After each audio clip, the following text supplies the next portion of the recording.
16 फरवरी की खबर आई। खबर यही थी कि नासिर और जुनैद की हत्या कर दी गई है और उनके लाश को एक कार से बरामद कर लिया गया है। इसके बाद अफवाहों का बाजार गर्म हो गया और कहा जाने लगा जो गोरक्षक है मोनू मानेसर ने इन लोगों की हत्या की है। लेकिन सच्चाई यह है कि अब तक ना तो राजस्थान पुलिस ने मोनू मानेसर को डिटेन किया, हिरासत में लिया है और ना ही उसे आरोपी बनाया है।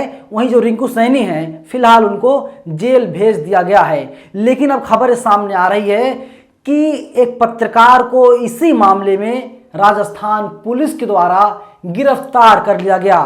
ट्वीट किया है ओवैसी ने क्या कुछ कहा है आगे मैं आपको बताऊंगा। और नासिर जुनैद पर राजनीति लगातार गर्म होती हुई दिखाई दे रही है।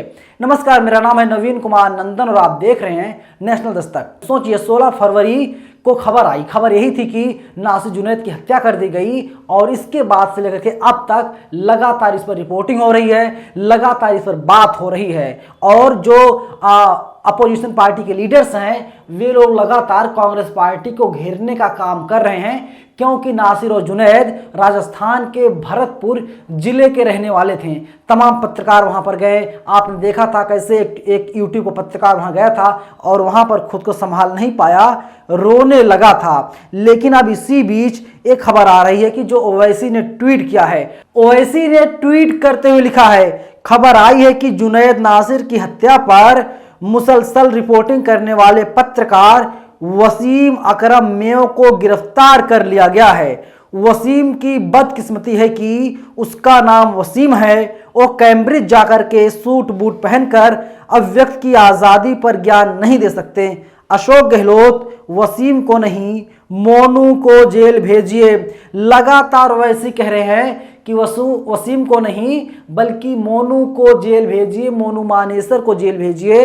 मोनू मानेसर ने ही नासिर और जुनैद की हत्या की है, लेकिन पुलिस मानने के लिए तैयार नहीं है। फिलहाल कई आरोपी ऐसे हैं जिनको पुलिस ने हिरासत में लिया था। मैं आपको एनडीटीवी इंडिया की एक खबर दिखा रहा हूं। देखिए, राजस्थान के भरतपुर जिले के खाट मीका गांव के रहने वाले नसीर 25 साल और जुनैद उर्फ जूना 35 साल के जले हुए शव 16 फरवरी को हरियाणा के भिवानी के लोहारू में एक जली हुई कार में मिले थे।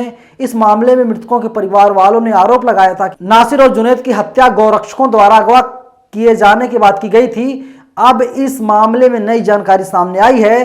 दोनों की हत्या करने वाले 5 गोरक्षकों में से 3 ने पशु तस्करी पर नकेल कसने के लिए पुलिस के लिए मुखबिरी का भी काम किया था। इस मामले में 5 आरोपी अनिल, श्रीकांत, रिंकू सैनी, लोकेश सिंगला और मोहित यादव उर्फ मोनू मानेसर हैं। प्राथमिकी के मुताबिक इनमें से रिंकू सैनी, लोकेश सिंगला और श्रीकांत मवेशी तस्करों पर छापेमारी के दौरान हरियाणा पुलिस की टीमों के साथ जाते थे।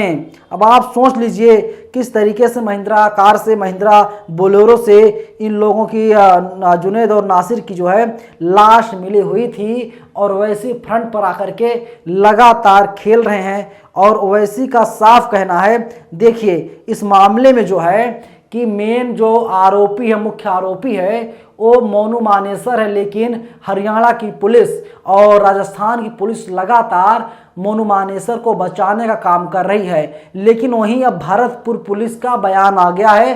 राजस्थान की पुलिस ने ट्वीट करके जानकारी दी है कि देखिए ओवैसी जी, वसीम अकरम में और कामिल खान के खिलाफ धरने पर बैठने के संबंध में पुलिस ने कोई कार्रवाई नहीं की है। इन दोनों युवकों को मुख्यमंत्री महोदय राजस्थान सरकार के खाटमी का आगमन पर वीआईपी सुरक्षा घेरे को तोड़ने के कारण गिरफ्तार किया गया एवं विधि अनुसार पाबंद लगा करके इन लोगों को रिहा करवा दिया गया है, पाबंद करवा करके रिहा किया गया है। अब आप बताइए, 2 लोग गिरफ्तार किए गए थे जिनका नाम है वसीम अकरम मेयो और कामिल खान। लेकिन जिस तरीके से तो सवाल यही उठ रहा है, क्या ओवैसी साहब अफवाह फैलाने की कोशिश लगातार कर रहे हैं या इसके पीछे कोई राजनीतिक साजिश है? ओवैसी के निशाने पर सीधे सीधे राहुल गांधी हैं, क्योंकि राहुल गांधी अभी कैम्ब्रिज गए थे, वहां पर उन्होंने बाकायदा लेक्चर दिया था।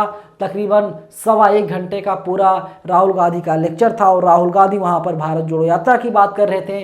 राहुल गांधी वहां पर जाकर के अभिव्यक्ति की आज़ादी की बात कर रहे थे। लेकिन जिस तरीके से मुसलमान पत्रकार गिरफ्तार किया गया, इसकी चर्चा पूरे देश में हो रही है और यही कहा जा रहा है कि जो सरकार अभिव्यक्ति की बात करती है, अशोक गहलोत जब दिल्ली आते हैं तो आज़ादी की बात करते हैं, प्रेस की आज़ादी की बात करते हैं, लेकिन सच्चाई ये है कि राजस्थान में ही पत्रकारों को गिरफ्तार किया जा रहा है। वैसी साहब अलग राग अलाप रहे हैं तो वहीं राजस्थान की पुलिस अलग ही दलील देने का काम लगातार कर रही है। पूरे मामले की जांच होनी चाहिए कि आखिर झूठ कौन बोल रहा है, सच कौन बोल रहा है, वैसी साहब सही हैं या फिर राजस्थान की पुलिस, भरतपुर की पुलिस जो है वो सही बोल रही है। क्योंकि वसीम अकरम में गिरफ्तार किया गया था पूरी तरीके से सही है, लेकिन किस मामले में गिरफ्तार किया गया था? पुलिस ने अपना बयान जारी किया है। अपने बयान से जो जिस तरीके से वैसे साहब ने आरोप लगाया था, बयान दिया था, उससे पूरी तरीके से पल्ला झाड़ने का काम भरतपुर पुलिस के द्वारा कर लिया गया है कि पल्ला झाड़ लिया है कि इसमें देखिए आप पत्रकारिता कीजिए, आप लोग काम कीजिए, आपको कोई नहीं रोक रहा है, लेकिन आप सुरक्षा घेरे को किसी भी कीमत पर नहीं तोड़ने पाएंगे और अगर तोड़ने का काम करेंगे तो आपको गिरफ्तार कर लिया जाएगा। पूरी खबर पर आपकी क्या राय है? आप लोग हमें कमेंट सेक्शन में अपनी राय जरूर बताइएगा। धन्यवाद। नेशनल दस्तक की आपसे गुजारिश है कि अगर इसको बचाना चाहते हैं तो नेशनल दस्तक को सब्सक्राइब करने के लिए रेड कलर के सब्सक्राइब बटन को दबाएं, फिर बेल आइकन की घंटी दबाएं। नेशनल दस्तक को बचाने के लिए बहुत जरूरी है कि हर खबर को शेयर करें, लाइक करें, कमेंट जरूर करें।